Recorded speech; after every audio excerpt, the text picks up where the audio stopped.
Boa noite a todos e todas.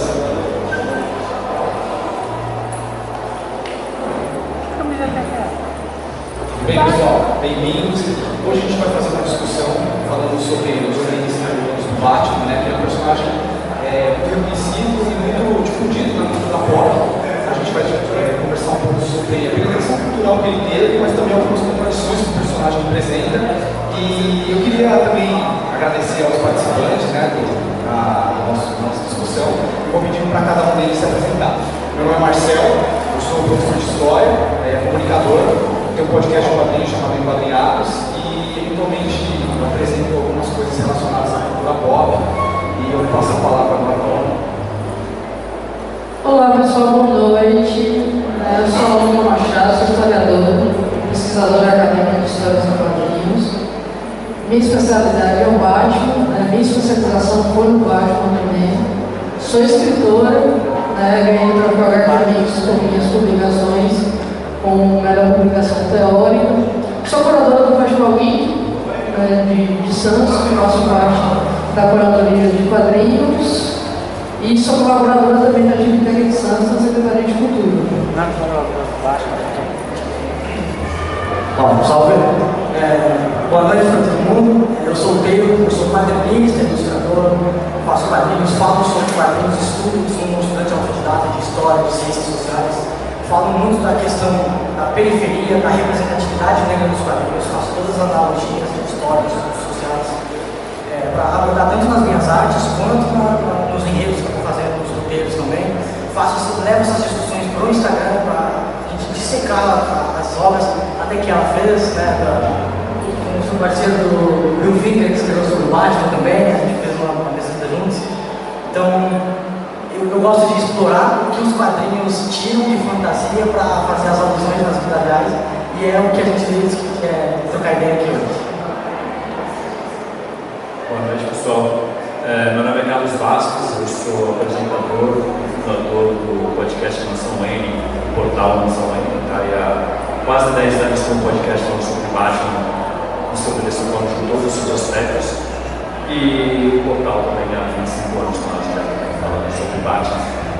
Além disso, eu sou editor e autor também de alguns histórias sobre o universo dos quadrinhos, Batman, Homem-Aranha.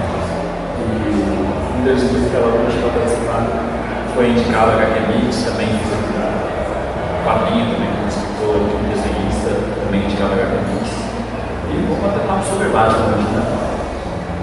É isso aí. E a primeira pergunta que eu tenho para vocês é o seguinte: o Batman ele foi um personagem que foi criado em 1939 nos Estados Unidos, num contexto sociopolítico muito diferente do que a gente tem no Brasil de 2024, né? A gente pode levar em consideração que eventos históricos como a Lei Seca e a crise de 29 acabaram afetando essa história do personagem. Que aspectos vocês acham que torna o Batman relevante até os dias de hoje, principalmente para o público brasileiro?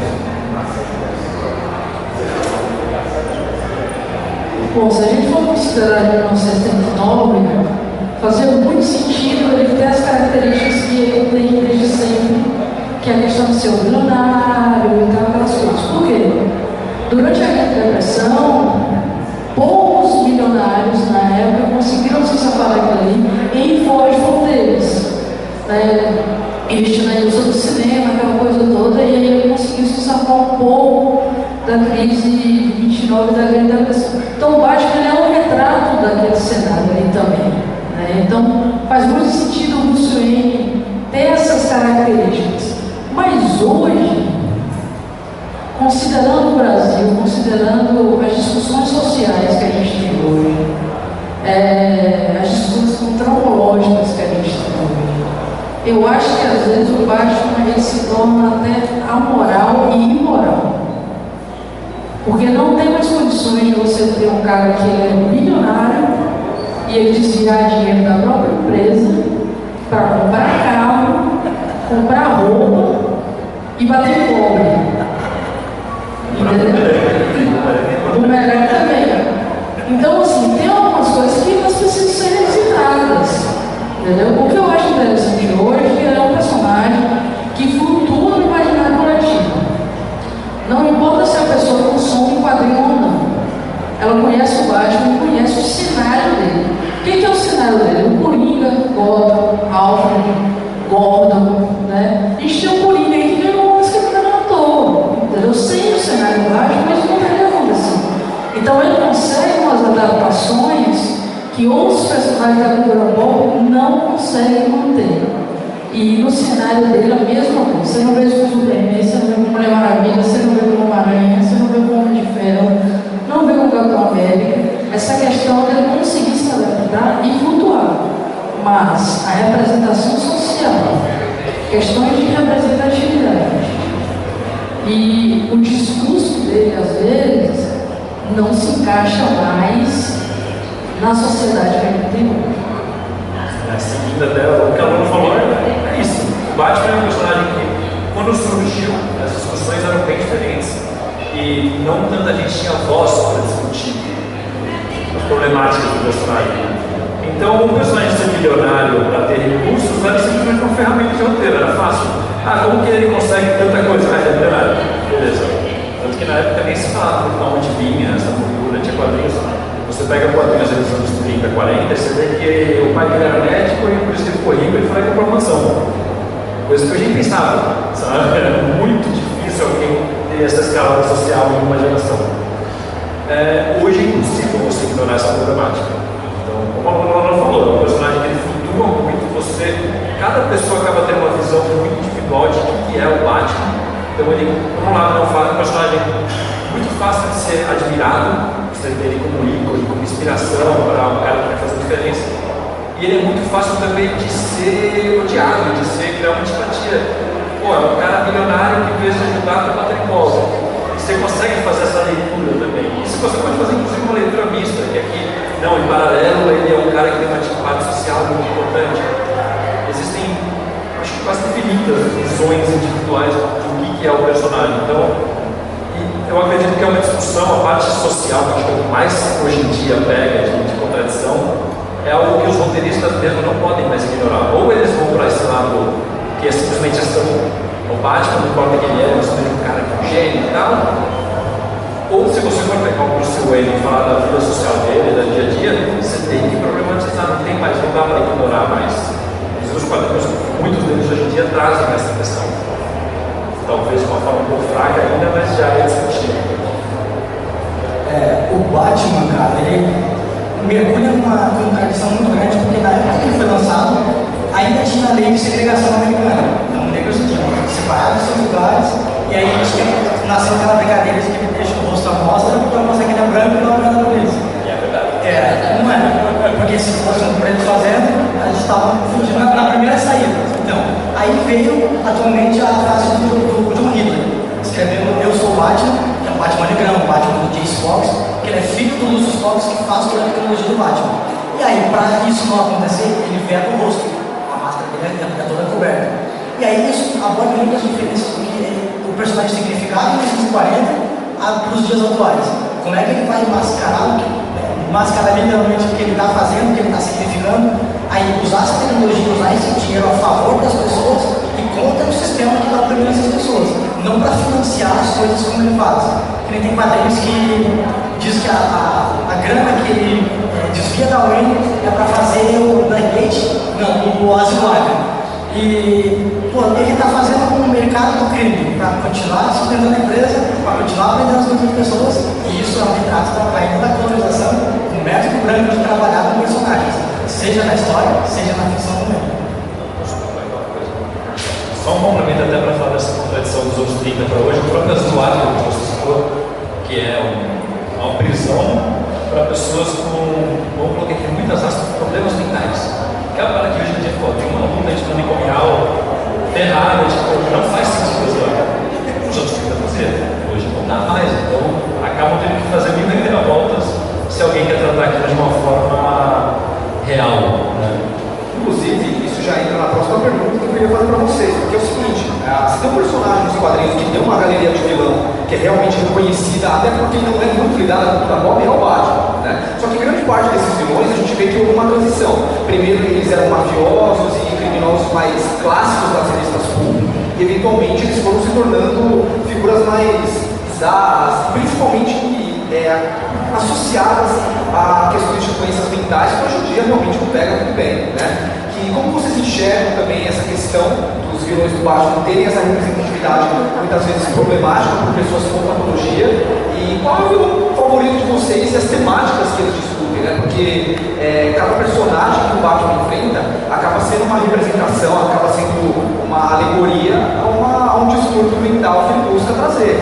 Qual vocês gostam mais? Qual que vocês acham que gera mais histórias interessantes? Um dos caras que eu mais gosto de acompanhar é o Bane, e mesmo assim não tem um destaque que merecia. Em algumas histórias de origem dele, conta que ele estava numa prisão, ele estudou muito, ele treinou o corpo, então ele tem todas as aptidões do Batman, mas ele não tem metade do reconhecimento. Então aí a gente quebra o discurso de meritocracia do Batman, né? Do bilionário, de que ele pode fazer tudo com o dinheiro, que ele faz carros, que ele faz um avião, que ele pode combater o crime dessa maneira, enquanto o Bane está fazendo a mesma coisa para combater o próprio problema que é o Batman.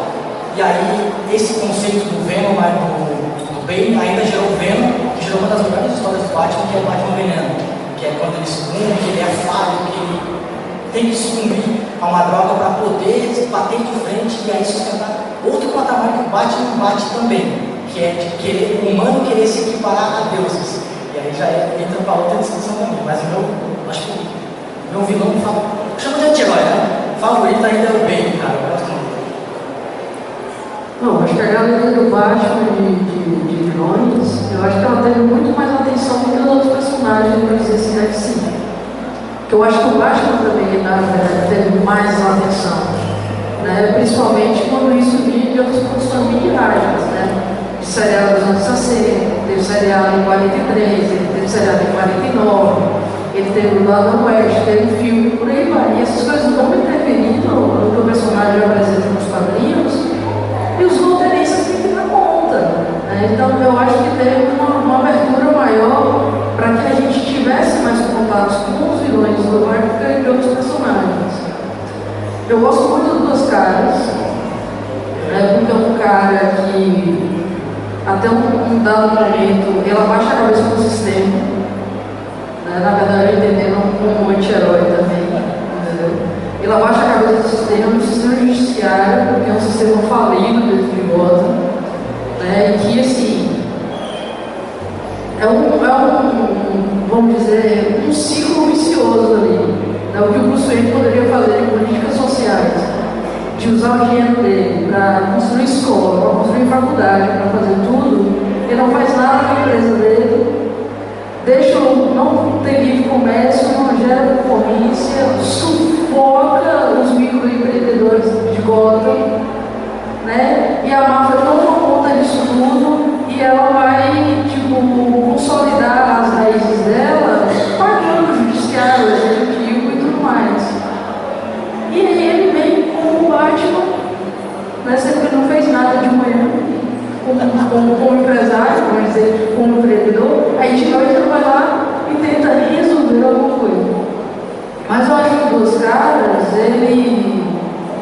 ele tenta fazer alguma diferença, mas ele se rende para esse judiciário podre, que acabei de falar que tem ligação com o Bruce Wayne, né? E depois ele vira um super vilão que combate ele tanto intelectualmente, porque o Batman foi considerado um dos personagens mais inteligentes que existem.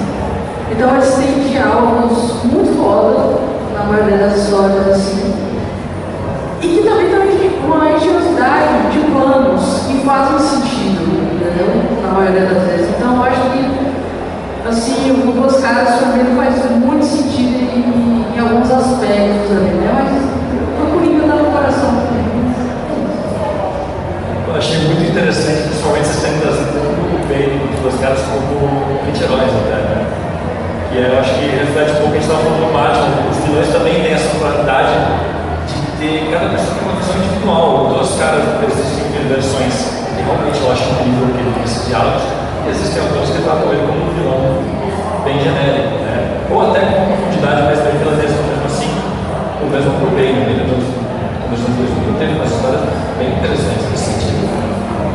O meu vilão favorito, eu não sei se é o favorito, mas agora pensando, eu acho que o Ra's al Ghul, eu acho que é o que gera uma escala assim,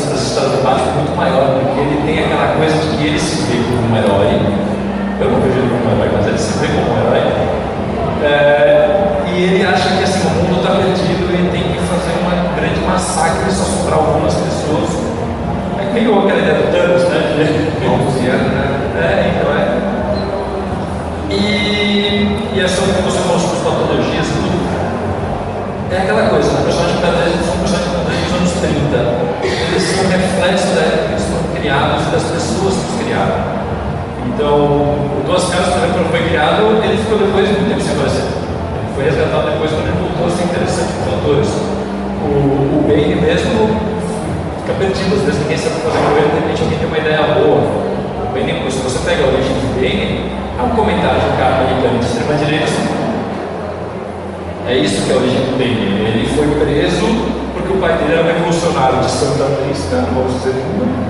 Só que aí na versão deles eles perderam, os Estados Unidos ganharam e ele ficou preso e o filho está pagando por eles terem tentado dar um golpe.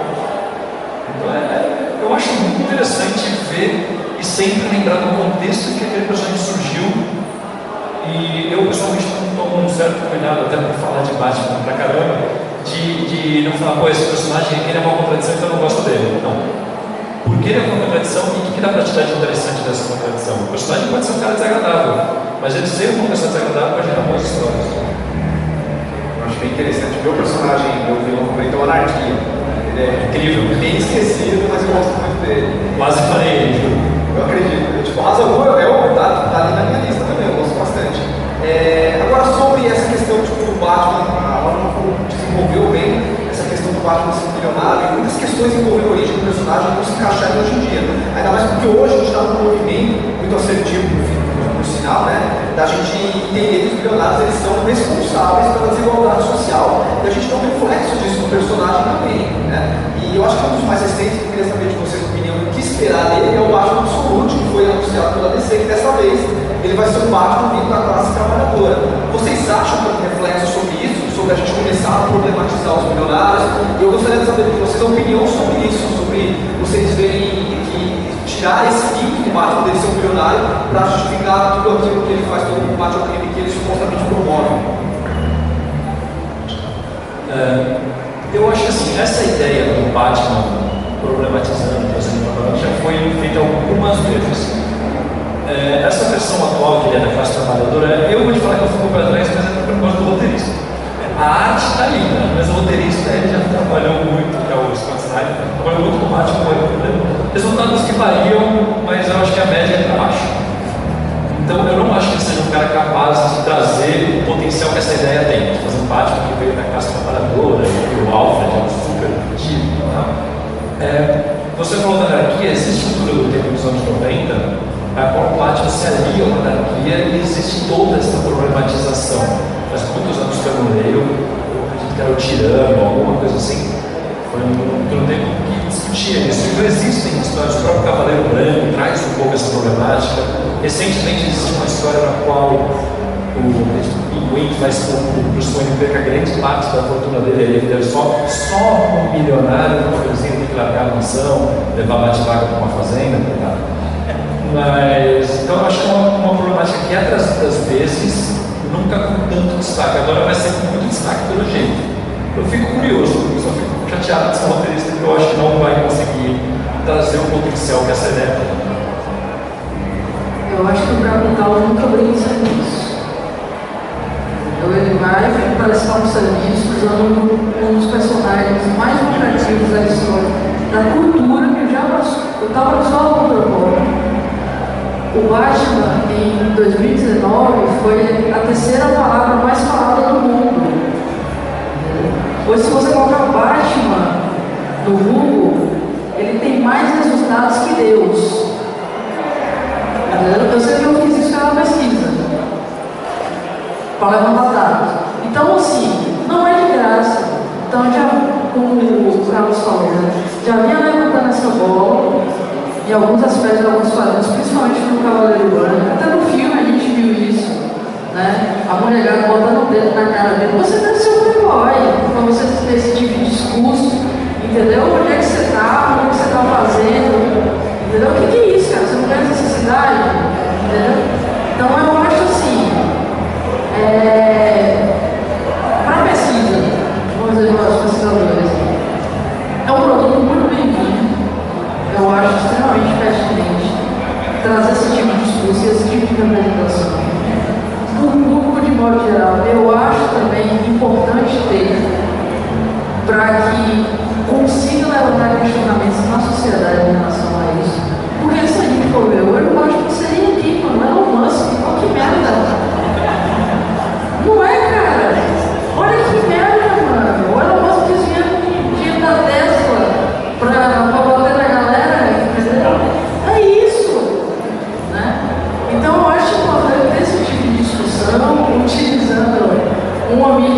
que tipo, muito bem consumido, né? Mas também tem que ver onde vai chegar, né? Para ver qual importância vai ter. No meu caso, eu estou curiosa por isso, entendeu?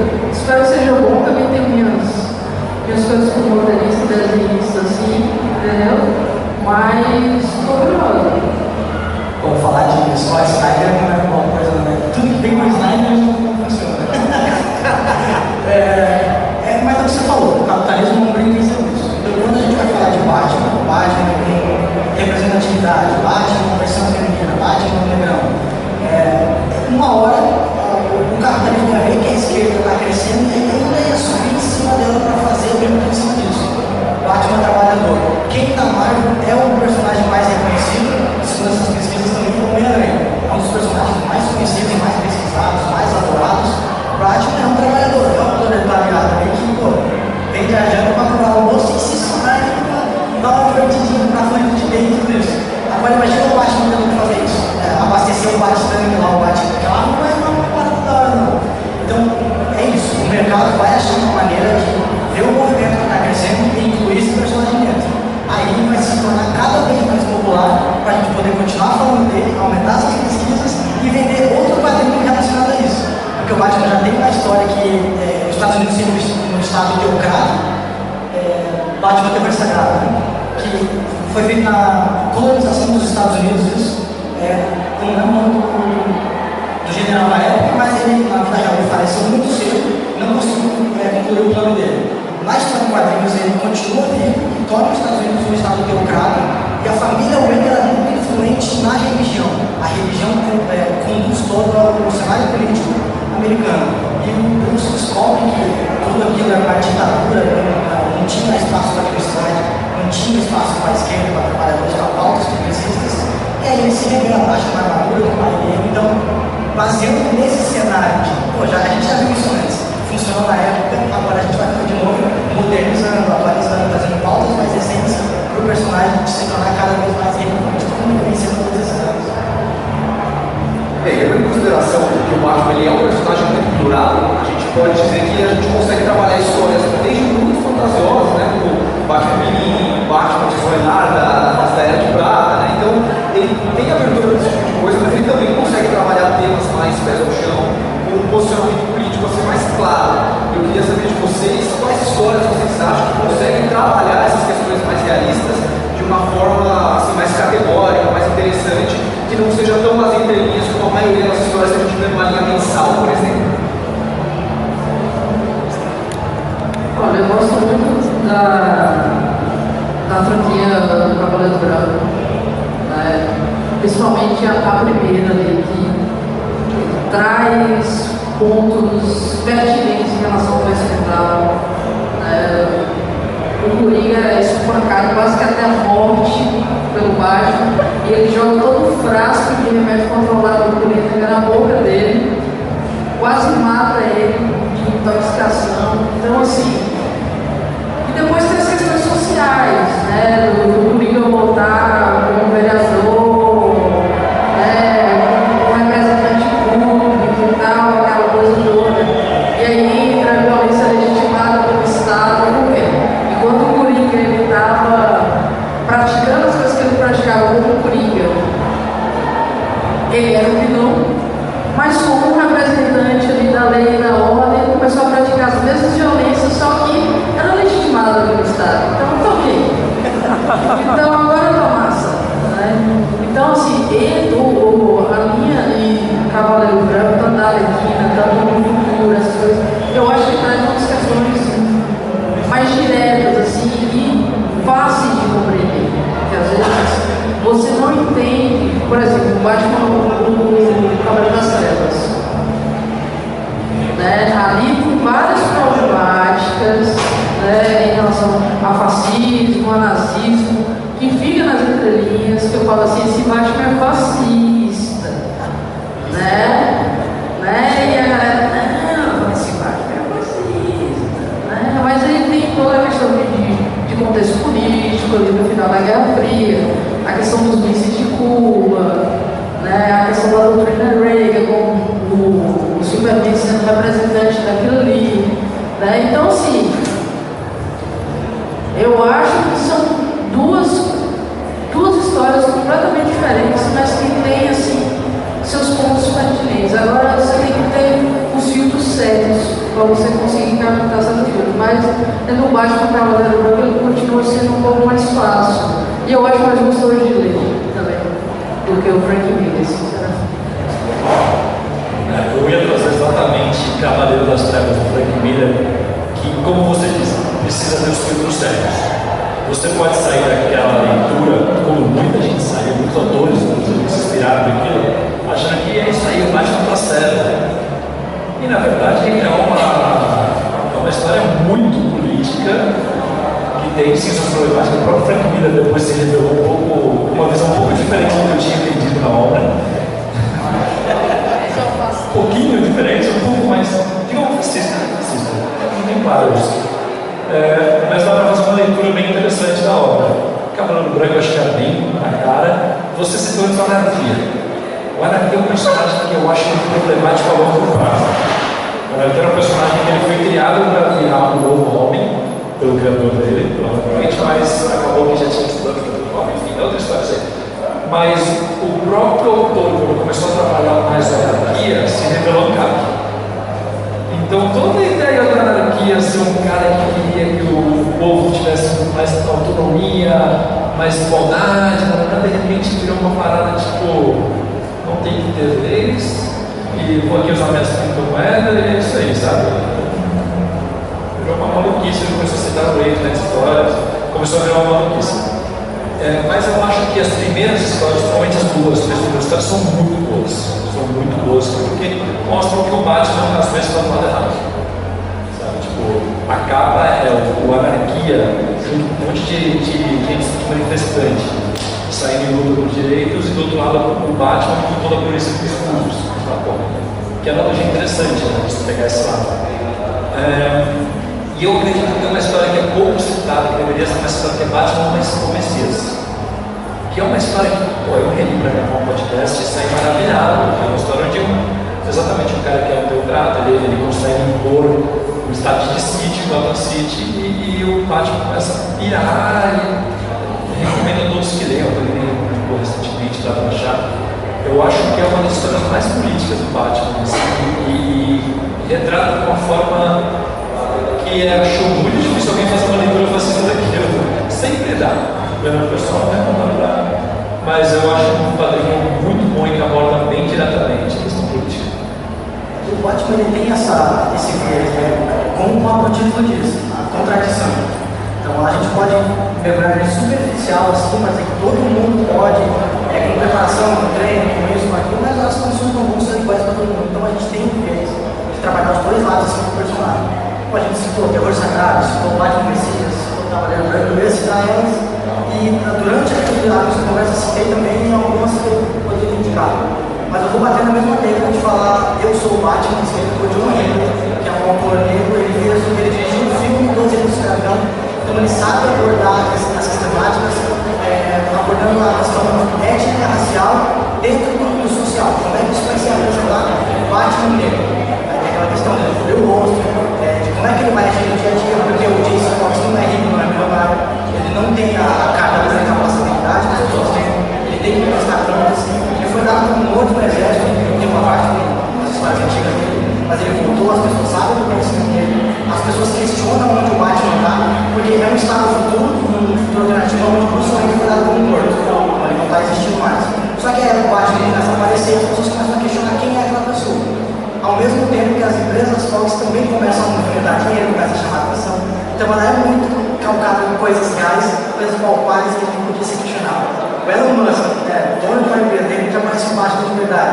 A gente vai desconfiar de quem? Acho que tem aquela tecnologia que pode fazer carro blindado, que pode fazer carro voador. Então não tem como esconder, não tem como fugir disso. O grande X dessa questão, dessa história é quais são as consequências de um Batman branco ser pego e um Batman negro. Eu recomendo demais essa história, ela é maravilhosa. Procure, Eu Sou o Batman, do escritor de Henry. Bem, vamos já se caminhar para a última pergunta. E a gente falou bastante dos quadrinhos do Batman, que eu acho excelente, porque no fundo as histórias em quadrinhos, infelizmente, são uma mídia subvalorizada pela cultura pop em geral, mas o Batman ele é grande o suficiente para extrapolar mídia e acaba invadindo muitas outras. Então a gente teve Batman desde séries cinematográficas, séries de TV, filmes, efetivamente, jogos de videogame, teve vários produtos envolvendo o personagem. Eu queria saber de vocês qual vocês gostam mais, vocês recomendariam para o público, qual que trabalha, temas que vocês acham pertinente ou que representam o personagem de uma forma que mais agrade vocês, né? Já pegando o gancho aí na nova animação do Batman, que vai sair na Amazon, né? Os Além Acusado, que vai se passar nos anos 40, vai ter uma vibe bem diferente. Quais outras versões vocês acham que é interessante, que o Batman discute temas que vocês acham relevante para a sociedade brasileira de 2024? Bom, eu gosto assim, minha monografia foi sobre o primeiro seriado do Batman de 1953. Não recomendo.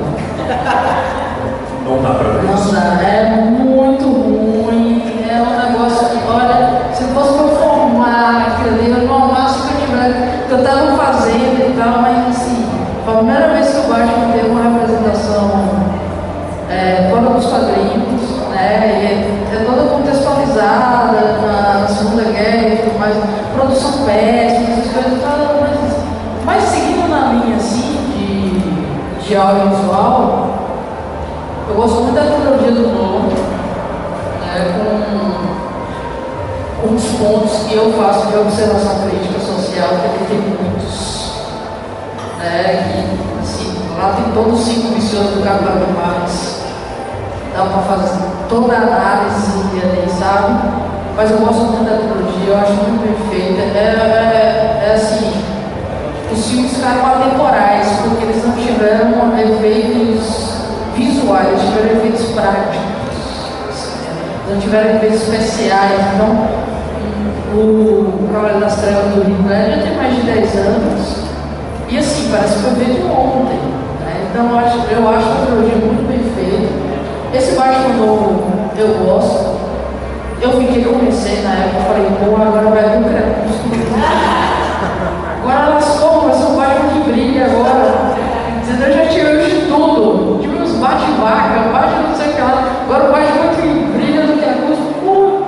Mas é um filme que eu gosto bastante, que ele resgata o Batman dos anos 40, que é um Batman que pensa mais. Né? Não gosta de cabelo emo dele, porque não lava. Acho meio difícil, meio complexo. Né? Mas assim, eu acho que é um filme que deixa o Batman mais palpável e que contesta a riqueza dele. Né? Porque você não é rico sem explorar a classe trabalhadora, e isso deixa muito claro no filme que a família dele fez. E os questionamentos dele também em relação a mim. Em relação à tecnologia também que ele usa, eu achei muito palpável para aquilo ali. Entendeu? Porque parece que eles querem fazer um filme do Batman como se ele fosse um mundo de ferro da DC, como se todas as tecnologias do mundo fossem apresentadas naqueles filmes, porque o personagem se utiliza de tecnologias. E não é bem assim. Tem coisas que realmente não dá para você ter uma suspensão de descrença, para você conseguir consumir aquilo minimamente feliz. Né? Mas é isso, esse filme e o do Coringa que não precisa nem falar, né, cara? Ele já se diz. Cara, você começou a fazer a pergunta, qual versão vocês acham que retrata melhor o personagem e tal? Não tem uma resposta. E que é relevante para a realidade brasileira de hoje. Mudou totalmente a pergunta para mim. Cara, tem uma animação atual, que é a animação da Arlequina. Quando eu comecei a ver, achei que ia ser só uma animação, louca, a Arlequina, falando palavrão e tal. Você vai entrar na animação, ela é a parada com mais crítica social que eu já vi. Assim. Existe um episódio do Batman fazendo terapia com a Arlequina, que é a retratação do subconsciente do Batman mais maravilhoso que eu já vi na minha vida, assim, é muito bom. Então eu acredito que esse desenho da Arlequina, nessa parada da relevância e do lado de ser honesto mesmo, de você conseguir tirar uma reflexão atual, eu acredito que a animação da Arlequina chega um nível que é você tem que ter uma certa tolerância à palavrão e à maluquice. Porque esse negócio está no meio. Recentemente a gente teve a oportunidade de entrevistar a dubladora da Arlequina e descobriu que ela é evangélica e o dublador foi Batman pastor da igreja dela. Ele falou, meu Deus, coitada, deve estar sofrendo. Atual. Brasileira. E o pastor, o Batman é pastor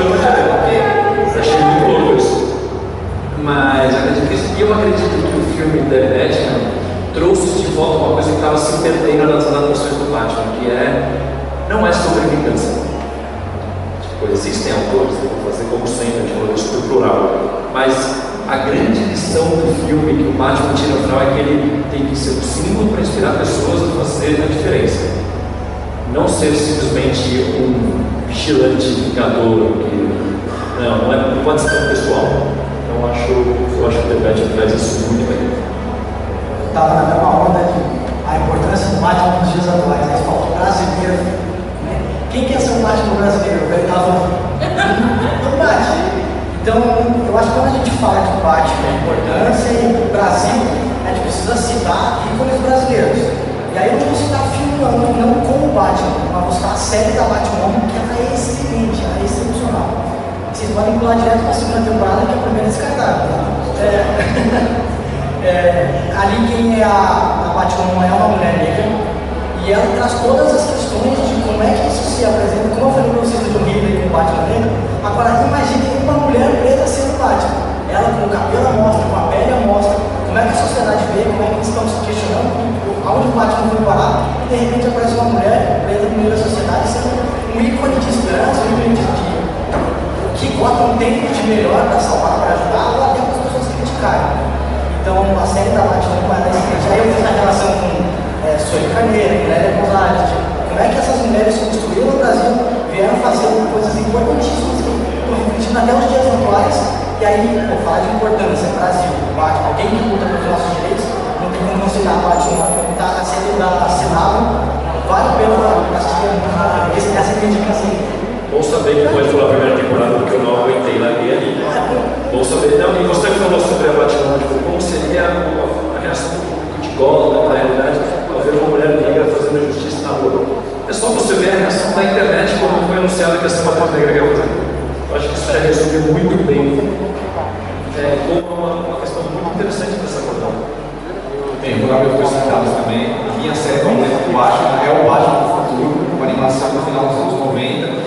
Estava conversando com o pessoal dos bastidores que, apesar de nunca ter sido confirmado na série, a minha leitura sempre foi do Terry Maguinness, que é esse Batman, e ele é um homem asiático, né? Ele sempre remeteu a isso. E eu sempre achei interessante o Batman, que é pobre, né? Ele não tem grana que nem o Bruce Wayne, ele é chancelado pelo Bruce Wayne da mesma forma que o Homem-Aranha do Tom Holland foi pelo Homem de Ferro. Eu acho que até que pode ter tido aí uma certa inspiração nessa questão, mas eu sempre gostei muito dessa visão do Batman, um Batman que vem de baixo, sabe? E que não é necessariamente um cara branco milionário, sim, alguém que convive com toda a violência de Gotham City, o cerne dela, sabe? E é isso, gostaria de agradecer vocês por ter participado da nossa roda de conversa, né? Eu vou passar a palavra aí aos nossos participantes para vocês saberem onde vocês conseguem encontrar ele na internet, nas redes sociais. E no meu caso, meu nome é Marcelo, vocês podem me encontrar no Instagram, marcelo.kosugi. Eu falo praticamente todo dia sobre quadrinhos, faço vídeos, faço comentários, também trago questões sociais. Vocês podem me encontrar também no podcast Enquadrinhados, que a gente está no Spotify também. Vou agradecer também pelo convite.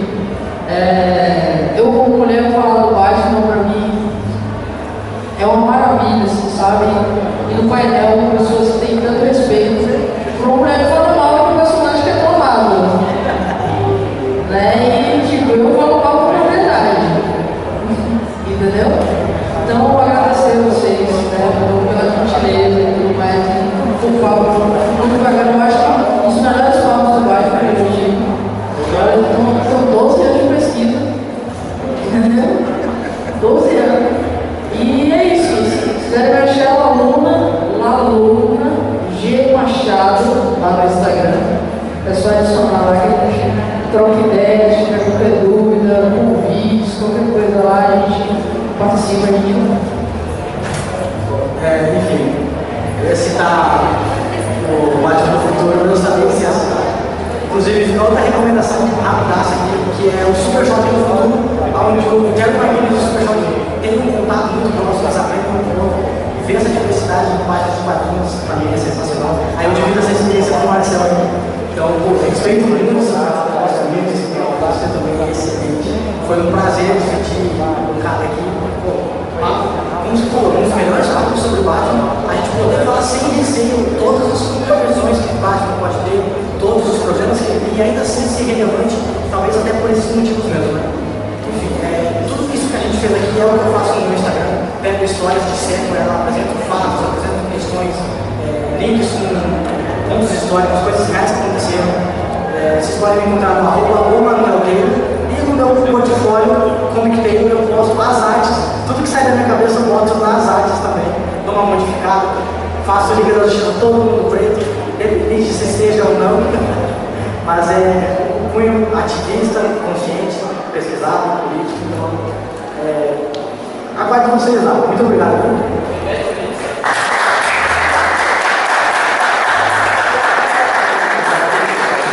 Pediram para você repetir seu Instagram. Não, é isso, cara. Ou Manuel Taylor. Valeu. Pô, queria também, em primeiro lugar, agradecer pelo evento aqui também.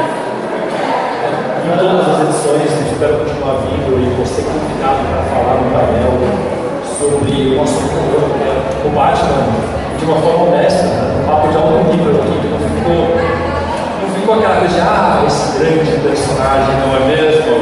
Pô, ele, o ídolo da cultura pop. Ninguém falou da cueca em cima da calça. Ninguém falou da cueca. Não ficou nem na crítica rasteira, nem na questão de saco.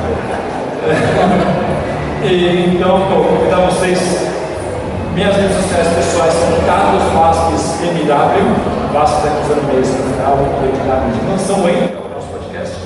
E o podcast vocês encontram em qualquer agregador no Spotify, até no YouTube a gente coloca como Mansão Wayne. Procura Mansão Wayne no Spotify, qualquer programa, e você vai encontrar ou vai direto para mansãowayne.com.br, que é onde a gente tem tanto podcast quanto muitas colunas no site, já tem quase 25 anos, tem muita coisa bacana lá. E vocês encontram a gente em todas as redes sociais, Instagram, Facebook ainda, a gente ainda usa o Facebook, o Twitter como Mansão Wayne MW, e até no TikTok a gente